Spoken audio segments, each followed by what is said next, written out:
विद्यार्थी मित्र मजामां हशो। आजनो आपणो टॉपिक है प्रकरण 6 रेखाओ अने खूणाओ, जेमां आपणे चाली रह्युं छे स्वाध्याय 6.2। एमां 1 થી 3 दाखलाओ आगळना विडियोमां आपणे जोई चूक्या छीए। हवे आपणे जई रह्या छीए दाखला नंबर 4 उपर। आपेल आकृतिमां PQ समांतर ST, PQR 110, RST 130, QRS मेळवो। आने तमारे फाइंड ऑफ करवानो छे, आखो खूणो शोधवानो छे। सूचन आर मांथी एक सूचन आप्युं छे, आ आर मांथी ST ने समांतर रेखा दोरो। एटले अहींया आपणे आर मांथी एक समांतर रेखा दोरीशुं। શું કહે છે જરા દોરી નાખીએ આ રીતે। ઈચ્છા પડે તે તમે નામ આપી શકો છો, તમને જે ઈચ્છા પડે તે નામ તમે આપી શકો છો। સપોઝ અહીંયા આપી દીધું મેં QO PQRST U અને અહીંયા આપી દઈશ V। ચાલો રેડી, ઓકે।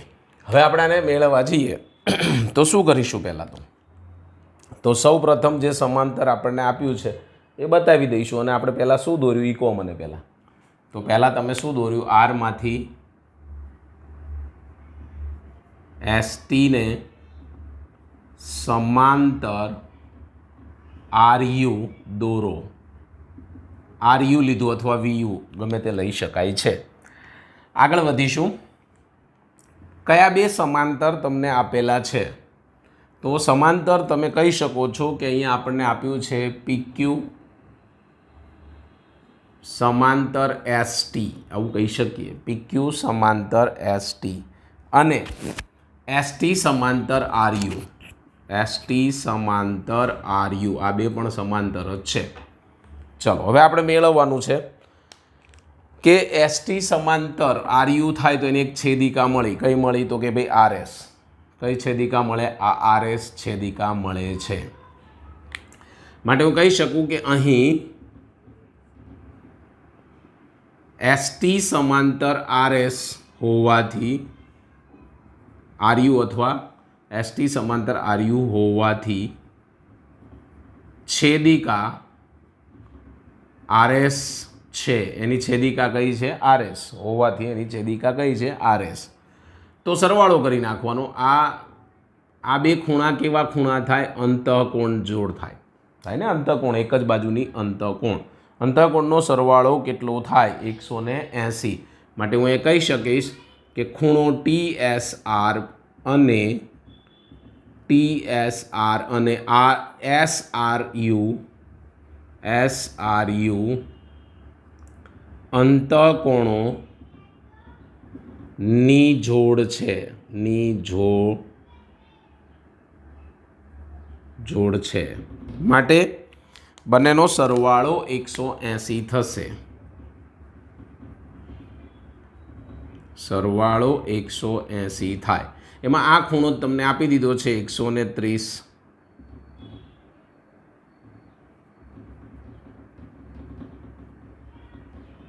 आने सामे लई जाओ। प्लस छे शू थशे? माइनस थई जशे। बाद करी दो 50 डिग्री। कयो खूणो मने मळी गयो? आटलो खूणो मळ्यो 50। शुं मळी गयो? 50। ओके। तमने खबर छे कि भाई आ छे ई Z बने छे। जुओ तो आने अंतःयुग्म कोण कहेवाय। एटले आ खूणो अने आ आखो खूणो समान थाय। पछी आखामांथी आ 50 बाद करो एटले आ जे आपणे क्वेश्चन मार्क कर्यो ई मळी जाय ने। बस पती गयुं। तो लखीशुं शुं लखीशुं? सिम्पल ने सादुं कि भाई अहीं खूणो PQR अने देखातो हशे तमने PQR अने QRU। QRU शू छे भाई? अंतःयुग्म कोण, कोणोनी जोड़ छे। માટે બંને કેવા થાય? સમાન. માટે ખૂણો P Q R is equal to Q R U બંને કેવા થશે? સરખા. અને આપ્યા છે કેટલા? 110. તો આખો ખૂણો 110 આવી ગયો. હવે આખામાંથી પેલો બાદ કરી દઈએ એટલે આપણે શોધવાનો છે, એના ઉપર જઈશું, ફોકસ કરીશું, અહીં લખીશું. માટે ખૂણો કયો શોધવાનો? Q R S equal to આખો આ જે ખૂણો છે એ આખામાંથી બાદ કરીશું એટલે ક્યુ આર યુ માઇનસ, અહીંયા નીચે લખી નાખીએ માઇનસ, પેલી બાજુ દેખાય કે ના દેખાય મને નથી ખબર. માટે શું લખ્યું મેં? ક્યુ આર યુ આખો ખૂણો, એમાંથી એસ આર યુ બાદ કરીશ. ખૂણો એસ આર યુ માઇનસ લખ્યા છે ને. ચલો 110 માઇનસ 50, 110 માઇનસ 50 કરશો એટલે કેટલા આવી જશે? 60 ડિગ્રી. માટે જવાબ મળી ગયો ક્યુ આર એસ, જે આપણે માગ્યો હતો કેટલો મળ્યો મને? 60 મળે છે ક્યુ આર એસ. સિમ્પલ દાખલો છે. તો આ રીતે આ દાખલાને તમારે પૂર્ણ કરવાનો છે. જઈએ દાખલા નંબર 5 ઉપર.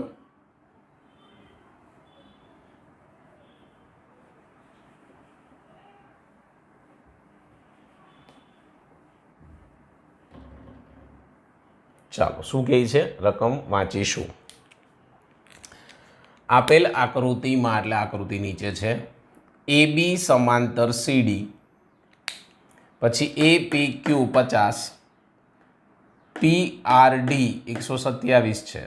તો એક્સ અને વાય શોધો. આકૃતિમાં તમને એક્સ વાય દેખાઈ રહ્યો છે. આકૃતિમાં તમને એક્સ વાય દેખાઈ રહ્યો છે. હું એક સિમ્પલ લોજિક વાપરું વિદ્યાર્થી મિત્ર કે આ જે છે એ શું થાય હમણાં જ શીખવાડ્યું મેં. એટલે એક્સ તમને મળી ગયો. જુઓ શું થાય હમણાં જ શીખવાડ્યું હતું. અંતઃકોણની જોડ, અંતઃયુગ્મ કોણ. દાખલા નંબર 5 એનો ઉકેલ લખીશું અહીંયા. અહીં આકૃતિ પરથી શું કહી શકાય છે? એ પી ક્યુ ખૂણો એ પી ક્યુ અને ખૂણો પી ક્યુ આર અંતઃ યુગ્મ કોણોની જોડ છે. માટે એ બંને કેવા હોય? તો કે ભાઈ સમાન હોય. બંને કેવા થશે? સમાન. અંતઃયુગ્મ કોણની જોડોના ખૂણાઓ સમાન હોય. માટે આ ખૂણો આપણે આમ કરીને આમ કરીએ તો આ કેટલો થાય? 50. એટલે એક્સ એનું નામ છે અને એને આપણે કહીશું 50. તો પહેલો જવાબ તો સિમ્પલ ને સાદી રીતે તમને મળી ચૂક્યો છે. આ કેટલો આવી ગયો ભાઈ? 50. એટલે પહેલો કાર્યક્રમ આપણો પૂરો થાય છે. બીજા કાર્યક્રમ તરફ તમે આગળ વધો વિદ્યાર્થી મિત્ર. એ પહેલાં તમે અહીંયા પણ અંતઃયુગ્મ કોણ કરી શકો. આ જે છે હું અહીંયા લખીશ આ રીતે. આમ જશો તો આખો ખૂણો આ આખા ખૂણા સાથે અંતઃકોણ થાય. એટલે આ બેનો સરવાળો એની ઇક્વલ ટુ 127. તો ભાઈ વાય મળી જાય. Simple logic. તો અહીં લખીશું. શું ટાઇટલ શું આપી દઈશું? તો કહી શકીએ ખૂણો એ પી આર. હવે જોજો ભાઈ, એ પી ક્યુ હતો, આ તો એ પી આર થયો, અને ખૂણો P R D. P R D કેવા છે ભાઈ? અંતઃયુગ્મ કોણો ની જોડ છે. તો બંને કેવા થાય? સરખા. માટે ખૂણો A P R is equal to P R D. કિંમતો મૂકી દો. આ બંનેનો સરવાળો મૂકવાનો થશે એટલે 50 પ્લસ વાય. આ 127 છે. તો આ 50ને હું સામે લઈ જઈશ તો વાય બરાબર 127 માઇનસ 50. તો વાય બરાબર બંનેની બાદ બાકી કરી દો. 12માંથી તમે 5 કાઢો એટલે હું તમને શોર્ટકટમાં કહી દઉં. 12માંથી 5 કાઢો એટલે 7 વધે અને આ 7 પાછળ છે એટલે 77 ડિગ્રી. તો તમને એક્સ અને વાય મળી ગયો. એક્સ અહીંયા મળ્યો અને વાય અહીંયા મળ્યો. સિમ્પલ દાખલો હતો, પતી ગયો. આટલું જ કરવાનું છે. બોલો. આકૃતિ તો તમને આપેલી છે એટલે કંઈ વાંધો નથી. આગળ વધીશું. દાખલા નંબર 6 અને આ સ્વાધ્યાય 6.2 પૂર્ણ થશે. સ્વાધ્યાય 6.2 કમ્પ્લીટ થાય છે.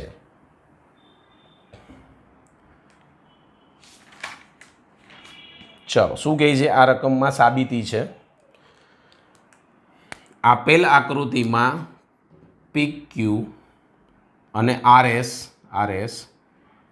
બે અરીસાઓ છે, આ બે અરીસા છે, તે બંને એકબીજાને સમાંતર રાખેલા છે. બંને એકબીજાને કેવા રાખેલા છે? સમાંતર. એક આપાત કિરણ AB અરીસાના PQમાં B બિંદુએ અથડાય છે, એટલે અહીંયા B બિંદુ છે, આ B બિંદુ સાથે અથડાય છે. અહીંથી જાય એટલે આ રીતે જાય અને અહીંયા અથડાય. શું થશે ત્યાંથી? તો પરાવર્તિત માર્ગે, અહીંયા પરાવર્તિત માર્ગે આગળ વધી અને RSના C બિંદુએ અથડાય છે.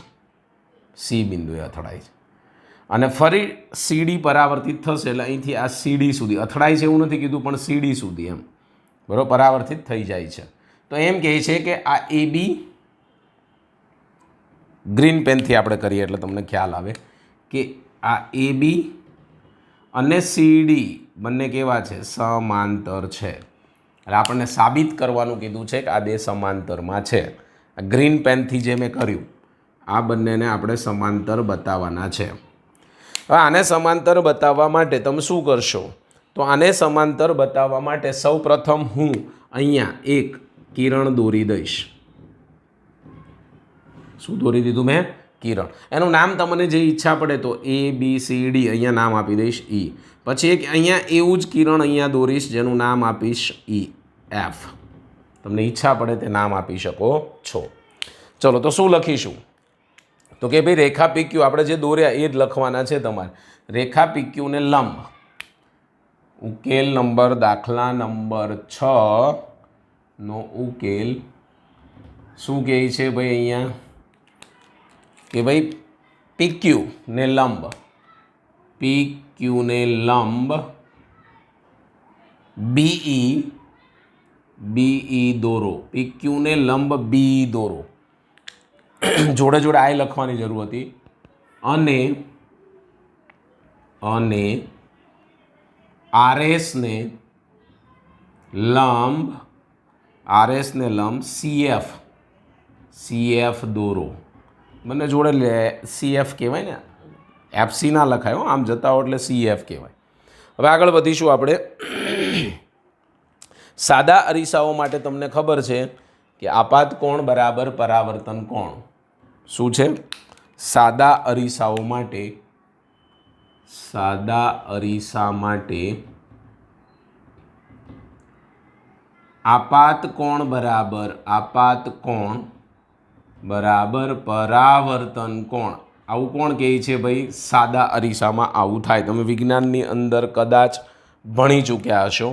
તો આપણે B બિંદુ આગળ, અહીંયા B બિંદુ આગળ અહીંથી તમે આપાત કોણ, લંબ એટલે દોર્યા, તો આ આપાત કોણ થાય અને આ પરાવર્તિત કોણ થાય. તો આપાત કોણનું મૂલ્ય કયું થશે અહીંયા? તો ABE ઇક્વલ ટુ EBC અથવા CBE ગમે તે લખાય, તમને ઈચ્છા પડે તે લખી શકાય. તો આપણે આનું નામ આપી દઈશું સમીકરણ નંબર 1. પહેલો નંબર મેં આપી દીધો. એવું તમને C બિંદુ આગળ બી મળે છે. જો આ તમને જે મળ્યું એ કયા બિંદુએ મળ્યું? B બિંદુ. એટલે અહીંયા લખી શકાય સાદા અરીસા માટે બિંદુ વચ્ચે લખી નાખીએ બિંદુ B પાસે. અને એવી જ રીતે અહીંયા હું લખીશ C પાસે, બિંદુ C પાસે. શું થશે? ચલો આની જેમ જ આ અહીંયા આપાત કોણ થાય, એટલે આપાત કોણ અને આ પરાવર્તિત આમ આવે છે, દાખલ થઈ આપાત કે અથડાઈને પાછું જાય અને પરાવર્તન કોણ કહેવાય. તો આમાં આપાત કોણ BCF થશે. BCF અને FCD એનો શું થશે? CD એ શું થશે? પરાવર્તિત કોણ. સમીકરણ નંબર 2. આ બે મેં તમને સમીકરણો સાબિત કરીને બતાવ્યા. ઓકે, હવે તમે કહી શકો છો કે PQ આકૃતિ પરથી, આકૃતિ આપેલી જ છે તો આકૃતિ પરથી તમે શું કહી શકો છો કે PQ સમાંતર RS. દેખાય છે બધાને? PQ સમાંતર RS. બીજું બોલો કયા કયા થશે? BE સમાંતર CF. બીજું કયા કયા થશે? આ સમાંતર ન લખવું હોય તો લંબે લખાય. તો BE લંબ કોને થાય છે? PQ ને. અને એવું ને એવું સેમ RS CF લંબ કોને થાય છે? RS ને. એટલે પહેલાં આ બે સમાંતર બતાવ્યા, પછી આ લંબ બતાવ્યા. ઓકે, શા માટે? કારણ કે અહીંયા અંતઃયુગ્મ કોણ રચાય છે. શું રચાય છે? અંતઃયુગ્મ કોણ. ક્યાં રચાય છે? જુઓ, અંતઃયુગ્મ કોણ રચાય છે, એટલે કે આ બે ખૂણાઓ સમાન હશે. તો અહીં લખી શકાય. શું લખશો? EBC બરાબર BCF બ્રેકેટમાં અંતઃયુગ્મ કોણ. અંતઃયુગ્મ કોણ તમને ખબર છે, અંતઃયુગ્મ કોણ સરખા જ હોય, સેમ હોય. આને આપી દઈશ સમીકરણ નંબર 3. 1, 2 અને 3 ઉપરથી તમે કંઈક કહી શકો છો કે જો આ બે અહીંયા અને અહીંયા રાઉન્ડ જ કરી દો એટલે ખબર પડે, અને આ બે સરખા છે, માટે આની કિંમત અહીંયા મૂકી દેશો, પછી પાછા આ બે સરખાઈ દેશો, તો સીધું જ કહી શકાય સમીકરણ 1, 2 અને 3 પરથી શું કહી શકાય કે આ બે સરખા છે, તો ડાયરેક્ટ આ બે એકબીજાને સરખા, કારણ કે જુઓ આ કિંમત હું અહીંયા આ કિંમત આની જગ્યાએ આ અહીંયા મૂકીશ તો આ બે સરખા થઈ જાય, તો આના બરાબર આ, એના બરાબર આ, એના બરાબર આ, તો સીધું આના બરાબર આ, તો અહીંયા સીધું જ લખી શકાય ABE બરાબર ખૂણો FCD સમીકરણ નંબર 4. જો કયા કયા આયા? ABE એટલે આ ખૂણો, અને અહીંયા કહે છે FCD આ બે ખૂણા. આ બે ખૂણા કેવા આયા? સરખા. આ બે ખૂણા કેવા આયા? સરખા. તો આ જે બે ખૂણાઓ છે ABC અને આપણે જે લીધા એ ખૂણાઓ, આના ઉપરથી હું એવું પણ કહી શકું, આ એક તો આપણે કીધું, બીજું કહી શકાય ABC એટલે આ બે સરખા છે, તો અહીંયા આ બે સરખા છે, તો હું એમ પણ કહી શકું છું કે અહીંયા ABC બરાબર BCD બીકોઝ ઓફ આ બે સરખા છે. સમજો, આ બે, આ રાઉન્ડ કરવું, આ બે સરખા છે, આ રાઉન્ડ કર્યા મોટા, એ બે સરખા છે, તો પછી તો આ બેનો સરવાળો આ બેના સરવાળા જેટલો જ થાય. એટલે મેં ડાયરેક્ટ જ લખ્યું, સરવાળો લખવાની ક્યાં જરૂર છે ભાઈ? માટે સાબિત થઈ ગયું. શું સાબિત થઈ ગયું? કે AB માટે સાબિત થાય છે કે AB સમાંતર, આ AB સમાંતર CD, જે આપણને સાબિત કરવાનું કીધેલું. તો અહીંયા સુધી આપણે કમ્પ્લીટ 6.2 પૂરું થાય છે. લખીને તૈયાર કરવાના. હવે આગળ 6.3 તરફ જતાં પહેલાં એના આગળ જે ઉદાહરણ આપ્યા છે એ સમજીશું, માહિતી મેળવીશું આના પછીના વિડીયોમાં.